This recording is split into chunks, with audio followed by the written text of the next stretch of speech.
Joining me live now is the Trade Minister, Don Farrell. Don Farrell, thanks for coming on after a late-night flight into Australia after this last-minute trip to Brussels. So we may as well start with that. Are we about to see an Australian-EU free trade deal? The papers tell us so. What sticking points have been ironed out? And what will this mean to Australians? Good to be with you, Andrew. And yes, we're closer than we have been in 25 years to getting an agreement for a free trade agreement with the Europeans. Unfortunately, we're not there yet. We'd set aside Thursday to do the negotiations, both with the Trade Minister, Maros Sefcovic, and the Agriculture Minister, Minister Hansen. We made progress on the Thursday, and so the negotiations spilled into the Friday. Unfortunately, I can't say that we have an agreement yet, but we have significantly reduced the issues between us. Over the last 3 or 4 months, there were probably 10 issues that divided us from Europe. We've significantly reduced the number of areas of disagreement, but there's still more work to be done. If getting a free trade agreement with Europe had been easy, somebody else would have done it. But I'm determined that we demonstrate to the rest of the world that those countries that believe in free and fair trade can reach agreements. As you know, in the last term, we reached agreements with the UK. Our trade in beef, for instance, to the UK is up almost 300%. We've reached agreements with the Indians. Our trade there is up almost 200%. And of course, towards the end of last year, our agreement with the United Arab Emirates came into force, and already our beef sales to the UAE have doubled. That's in a circumstance, Andrew, where our trade last year hit a record level, $1.3 trillion. Right. Never in our history have we had that much trade. But to answer your question, what does it mean for Australia?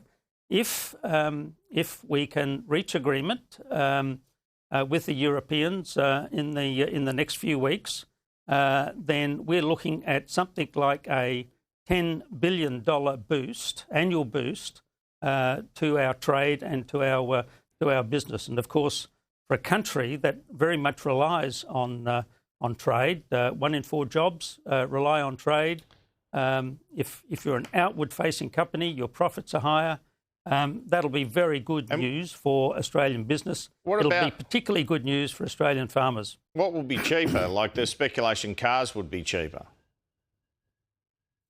Look, what we are proposing to do is remove all tariffs on European goods coming into Australia. Obviously, that significantly reduces the cost of those goods.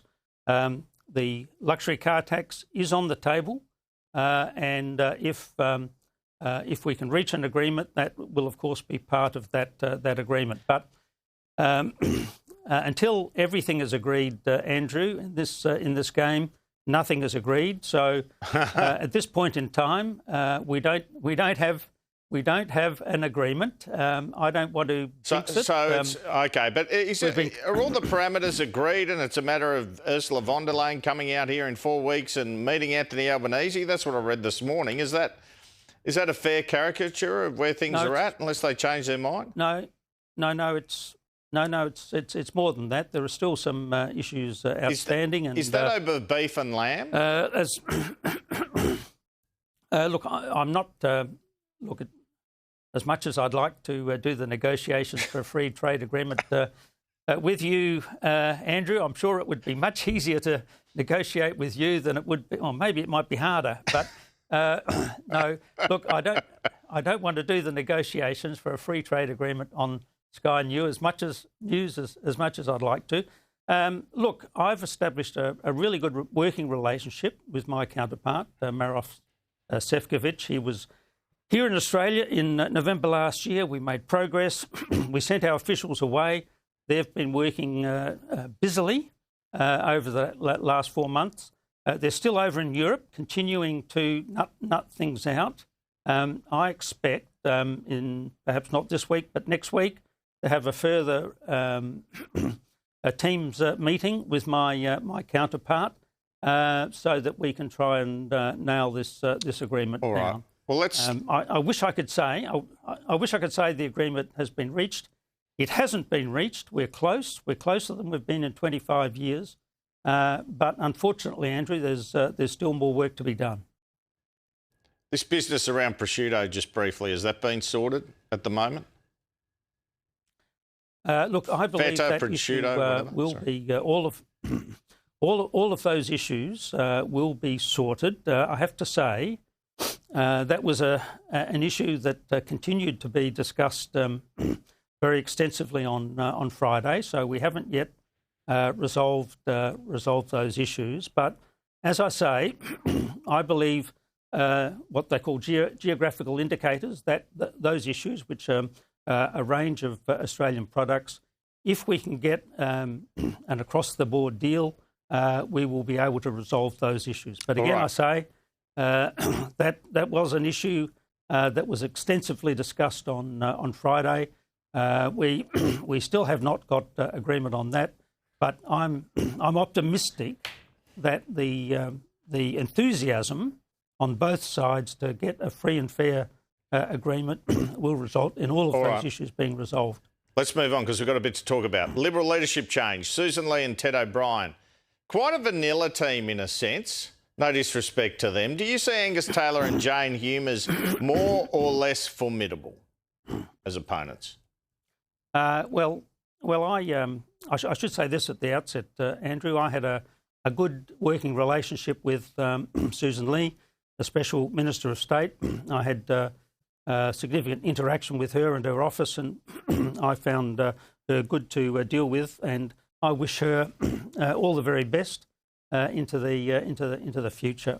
The leadership of the Liberal Party, well, they can decide themselves who their leaders have been. I have to say I don't think I've ever met Angus Taylor, but I do have a good working relationship with Jane Hume.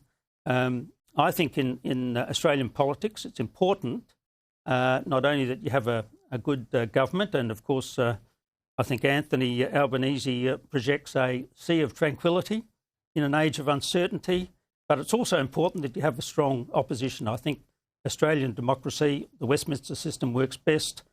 So good luck to the new team, but as a government we'll be focused on the issues that are important to the Australian people, cost of living, interest rates, getting them down, continuing to work for the Australian people. That's our focus, and that's what we'll continue to do. Sea of tranquility, fair income. Is it less or more formidable was my question, though. Are they less or more formidable, just briefly, than Susan Lee and Ted O'Brien? Look, I'll leave that to the media to make that judgment. All I can say is Anthony Albanese and our team are totally focused on delivering for the Australian people. We get up. I get up every single day thinking, in my space, in trade and tourism, how can I do more for Australian businesses, Australian consumers, and make their life easier and make this country more prosperous. We've been doing that over the last few years. I mentioned that figure of $1.3 trillion worth of trade. Our trade numbers are going up. I want them to continue to go up. We're not sitting on our laurels here, Andrew. We want to do more for the Australian people, and that's what Anthony Albanese and the government will be doing. Anyway, Don Farrell, the Sea of Tranquility might not be the South China Sea. Let's talk about this AUKUS announcement today. An announcement in Adelaide by the PM for $3.9 billion for the Osborne submarine shipyard. Tell us the detail of this. When will the shipyard be complete? How important is it to the AUKUS arrangements? Look, unfortunately, Andrew, I'm not the not the Defence Minister or the or the Prime Minister. I understand he'll be standing up with Premier Malinowskis, a very good friend of mine, and a man who faces an election in 4 weeks, which we're hoping will see his government returned. So the figure you've mentioned is the correct one, $3.9 billion.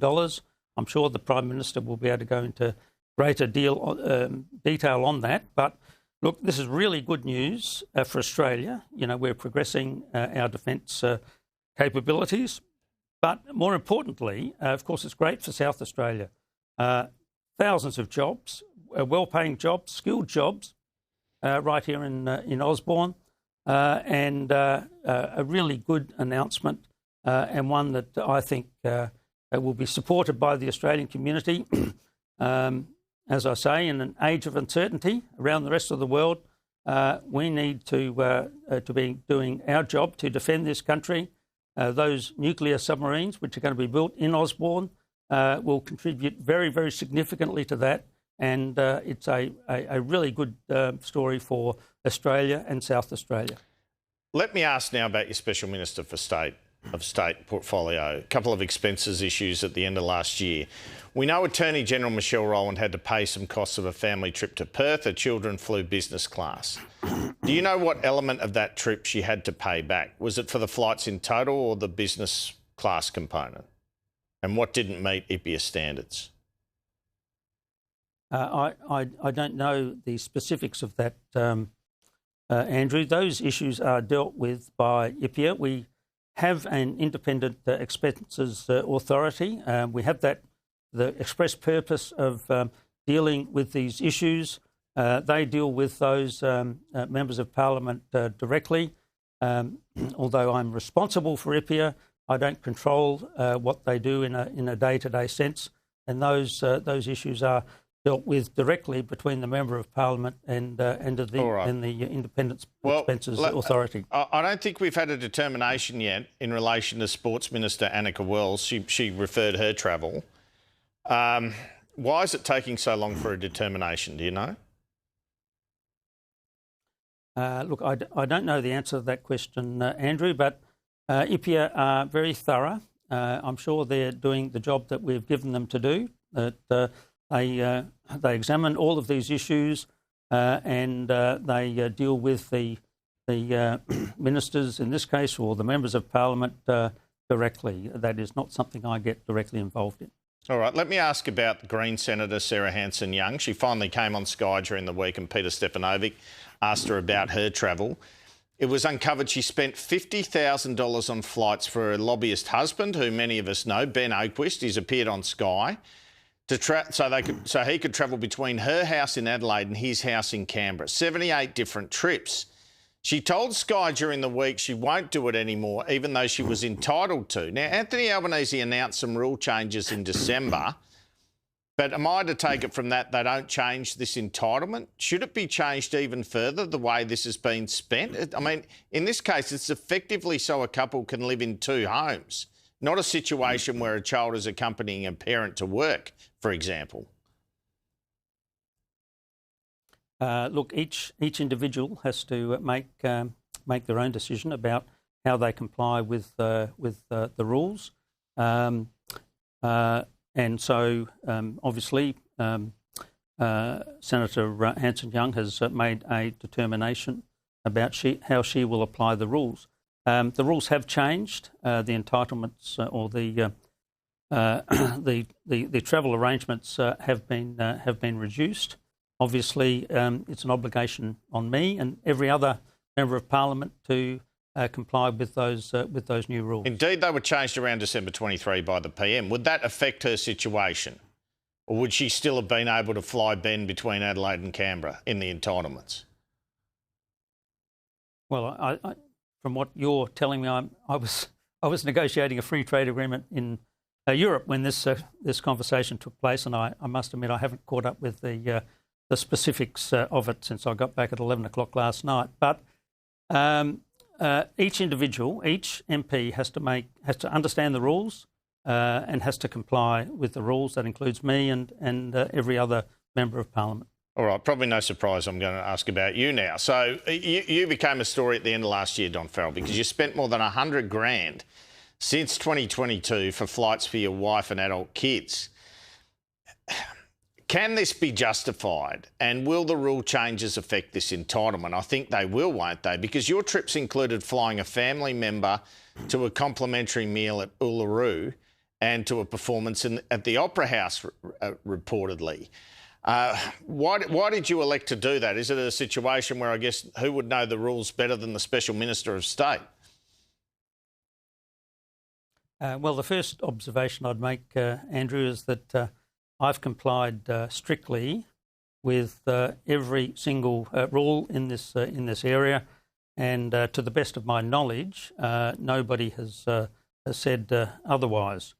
We didn't fly to Uluru for the reason that you mentioned.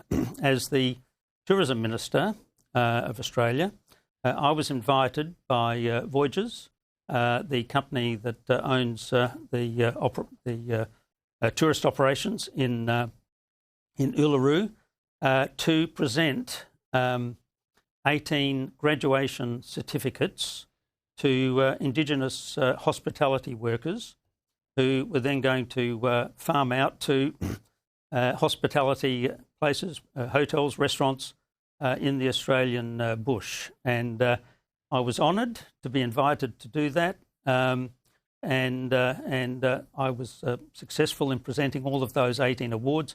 And yes, my wife did accompany me to that event, as she does to so many so many events. After we had our meeting to present those 18 awards to those very impressive young Indigenous workers, I then met with 20 tourism operators at Uluru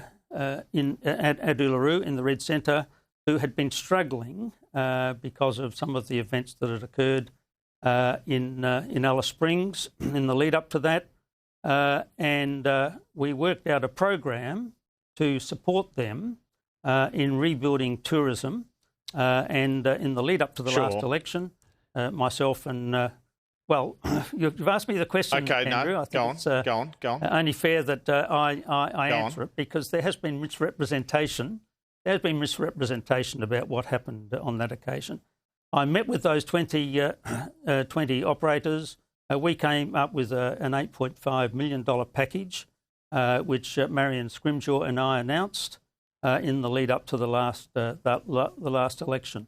I'm the Tourism Minister for Australia, Andrew. Like it or not, that means I have to travel around the country in order to promote Australian tourism.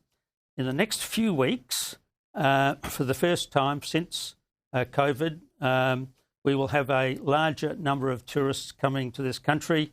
Uluru is a really important part of that. I make no apologies for handing out awards to Indigenous hospitality workers. I make no apologies for supporting Australian tourism operators in the Red Centre. I think that is my job, Andrew, I have to say. My job is to go around this country in my tourism capacity, promoting Australia, going overseas to promote Australia. Look, I could sit on my couch with a beer watching the TV. I choose to go around the country and around the world to promote Australia. I'd ask you to have a look at my record in this regard. $1.3 trillion of trade, a record trade amount. Look at China, $20 billion worth of new trade, not just 1 year, Andrew, every year. I understand, and Don tourism Farrell. numbers back to where... I'm sorry, I guess your position is that it does pass the pub test because of all the hard work you've been doing. Thanks very much for your time. Unfortunately, we're out of time. Thank you. Oh, we can do it again anytime you like, Andrew. Nice talking with you.